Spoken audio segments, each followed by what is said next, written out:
মা শরীরটা বেশি ভালো না, এই জন্য আমারে কইলো, আমি আইলাম। আপনাদের কাছে কি টাকা পয়সা চাইছি? চাই না, আপনাদের সাপোর্ট চাইছি, ভালোবাসা চাইছি। গরুর জন্য খড় কাটতেছি। খড় বুঝলেন, আমাকে আঞ্চলিক ভাষায় কিন্তু এগুলার আবার খ্যার বলে। তো খড় হচ্ছে শুদ্ধ শব্দ, এই জন্য খড় বললাম। ভাই, চরম সত্যি কি জানেননি? চরম সত্যি হচ্ছে এটাই,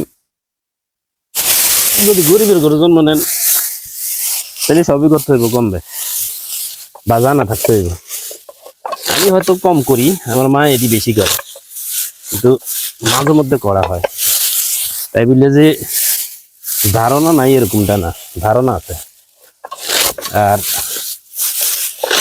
তবে এইভাবে একটু কষ্ট কমই, যেহেতু এটা ওটা অনলাইন থেকে অর্ডার করে আনা হয়েছে। প্রায় দাম ছিল 1000, খরচ সহকার প্রায় 1200-1300 টাকার মতো পড়ছে। যাই হোক, যেটা কোথায় খাইছিলাম এটা হচ্ছে, আপনার গরিবের ঘরে জন্ম নিবেন তো সবই করতে হইব কম বেশ, আর না করলেও অন্তত পক্ষে জানা থাকতে হইব। আর কুদরতি নিয়ম হয়েছে এটা। যাই হোক, মাঝখান দিয়ে আর একটা কথা না বললে না, কাজের পাশাপাশি যে ভিডিওগুলো আপনাদের জন্য বানাই, আপনারা যদি রেসপন্স না করেন, সাড়া না দেন, বা আপনাদের মতামতগুলো যদি না জানান, তাহলে যে একটা মোটিভেশন পাইতাম সেটা তো আর পাবো না পাইলে তখন ভিডিও করার প্রতি আগ্রহ কমে যাব। আমি তো চাই মোটিভেশন। আপনাদের কাছে কি টাকা পয়সা চাইছি? চাই না, আপনাদের সাপোর্ট চাইছি, ভালোবাসা চাইছি। সোশ্যাল মিডিয়াতে ভাই বাস্তব কথা হয়েছে, কারো সাপোর্ট ছাড়া কেউ উঠতে পারে না। আর আমি হতভাগা তো আরো আগে উঠতে পারবো না, কারণ এরকম কোনো প্রতিভা আমার মধ্যে নাই।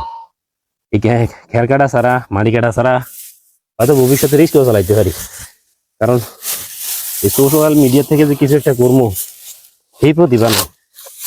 বর্তমানে সোশ্যাল মিডিয়ায় যদি ভাইরাল হইতে হয়, টাকা ইনভেস্ট করতে হবে, আর নাহলে ভালো প্রতিভা দেখাইতে হবে। টাকা ইনভেস্টটা কিরকম সেটা হচ্ছে, বর্তমানে দেখবেন অনেকে মানবিক কাজ করে। এই মানবিক কাজ করলে কিন্তু খুব তাড়াতাড়ি একটা সফলতা পাওয়া যায় সোশ্যাল মিডিয়ায়। আর একটা হচ্ছে ভালো কন্টেন্ট, যেগুলো মানুষ খাইবে, ওই টাইপের কন্টেন্ট তৈরি করলে তো তারপরও টাকার প্রয়োজন আছে, কারণ টাকা ছাড়া খুব কন্টেন্ট করাও যায় না। একটা ভালো কন্টেন্ট করতে গেলে আপনার মোটামুটি ভালো একটা ইনভেস্ট করতে হয়। আর এখন আপনারা হয়তো অনেকে কইবেন ডেইলি ব্লগ করে তো অনেক উঠে যেতেছে। বর্তমানে ডেইলি ব্লগ করে পেজ, মানে এক কথায় সোশ্যাল মিডিয়া থেকে যে কিছু করা যাবে বা মোটামুটি তাড়াতাড়ি পপুলারিটি পাওয়া যাবে, এটা আশা করাও ভুল। গ্রামগঞ্জের তো অনেকেই হয়তো আমার ভিডিও দেখেন। আপনাদের এইদিকে বা আপনাদের মাঝে কে কে এইভাবে গরুর জন্য খড় কাটেন, একটু কমেন্ট করে জানান তো। আমি সচরাচর কমই কাটি, বেশি আমার মায় কাটে।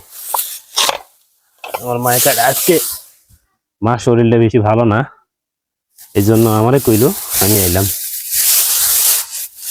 সারাদিন কাজ করছে মায়, এই জন্য। আমাদের যেহেতু গরু 3-4টার জন্য খড় কাটতে হয়, ছোট ছোট করলে তো অনেক সময় লাগবে, এই জন্য বিঘে করে রেখে কেটে দিই। আর এই টাইপের ভিডিও যদি আরো দেখতে চান, সেটাও কমেন্ট করে জানাবেন।